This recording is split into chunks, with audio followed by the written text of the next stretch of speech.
Hello YouTube brothers, স্যামসাংয়ের দুনিয়ায় আবার নতুন চমক। গত বছরটা বেশ বাজে গেলেও এই বছর গ্যালাক্সি Z Fold 7 এবং Z Flip 7 নিয়ে তারা বেশ বড়সড় পরিবর্তন এনেছে।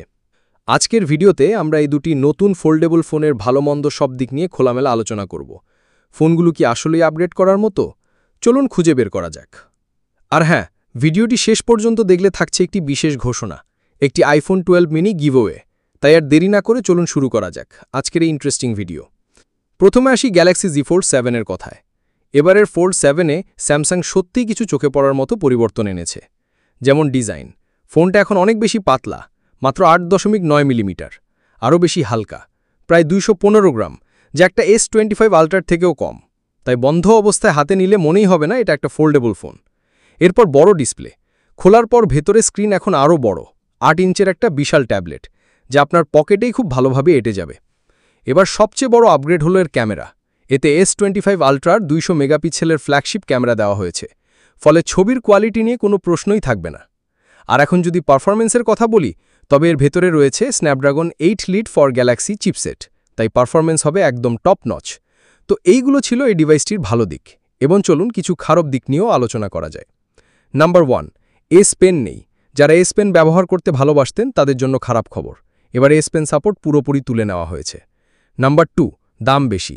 দাম $100 বেড়ে এখন $1999 থেকে শুরু।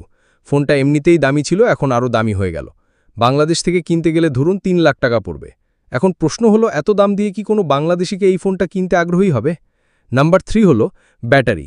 ফোন এত কিছু ভালো হলেও ব্যাটারি কিন্তু আগের মতোই 4400 mAh। এই দামের একটা ফোনে ব্যাটারি আরও ভালো হতে পারত। তো এবার চলুন দেখা যাক গ্যালাক্সি Z Flip 7। হ্যামবার্গার স্টাইলের এই ছোট ফ্লিপ ফোনটিতেও বেশ কিছু আকর্ষণীয় পরিবর্তন এসেছে। এর ভালো দিক বলতে গেলে প্রথমে বলতে হয় এর কাভার ডিসপ্লের কথা। সবচেয়ে বড় আকর্ষণ হলো এর বাইরের 4.1 ইঞ্চির কাভার ডিসপ্লে। এখন ফোন না খুলেই প্রায় সব কাজ করা যাবে। এটি এখন 120 হার্টজ রিফ্রেশ রেটও সাপোর্ট করে। বড় স্ক্রিন ও ব্যাটারি, ভেতরে স্ক্রিন এখন 6.9 ইঞ্চি এবং ব্যাটারি বেড়ে 4300 mAh হয়েছে। চিন্তার বিষয় হলো, এতে স্ন্যাপড্রাগন চিপের বদলে স্যামসাং তাদের নিজস্ব Exynos 2500 চিপ ব্যবহার করেছে। স্ন্যাপড্রাগনের তুলনায় এর পারফরম্যান্স কিছুটা কম হতে পারে, যা অনেকের জন্য চিন্তার কারণ। তো বন্ধুরা, বুঝতেই পারছেন স্যামসাং এবার হার্ডওয়্যারের দিক থেকে বড় ধরনের লাফ দিয়েছে। Fold 7 এখন অনেক বেশি ব্যবহারযোগ্য, আর Flip 7-এর কাভার ডিসপ্লেটা এক কথায় অসাধারণ। তবে দাম আর কিছু ছোটখাটো বিষয় আপনাকে ভাবাতে পারে। আপনাদের কি মনে হয় কমেন্টে অবশ্যই জানাবেন, আর ভিডিওটা ভালো লাগলে একটা লাইক আর বন্ধুদের সাথে শেয়ার করে দেবেন। তবে বন্ধুরা, এখানেই কিন্তু শেষ নয়। আপনি যদি ভিডিওটি এখান পর্যন্ত দেখে থাকেন, তাহলে আপনার জন্য রয়েছে একটি চমৎকার সুযোগ। আপনি জিতে নিতে পারেন একটি আইফোন 12 মিনি। হ্যাঁ, আপনি ঠিকই শুনেছেন। আপনারা তো জানেন এই চ্যানেলের মনিটাইজেশন ক্রাইটেরিয়া পূরণ হলেই আমরা একটি আইফোন 12 মিনি গিভঅ্যাওয়ে দেওয়ার কথা ঘোষণা করেছিলাম। আপনাদের অসাধারণ সাপোর্টে আমাদের সাবস্ক্রাইবার লক্ষ্য ইতোমধ্যেই পূরণ হয়ে গেছে, শুধু ওয়াচ টাইম খানিকটা বাকি। তাই আপনাদের প্রতি আমাদের একান্ত অনুরোধ, ভিডিওটি সম্পূর্ণ দেখুন, অন্য বন্ধুদের সাথেও শেয়ার করুন, যাতে আমরা দ্রুত গিভঅ্যাওয়ে আনুষ্ঠানিকভাবে শুরু করতে পারি। আপনাদের সাপোর্টই আমাদের সবচেয়ে বড় শক্তি। শুভকামনা রইল, হয়তো আপনার হাতেই উঠতে চলেছে ওই আইফোন 12 মিনি। তো বন্ধুরা, পরের ভিডিওতে নিশ্চয়ই আবার দেখা হবে।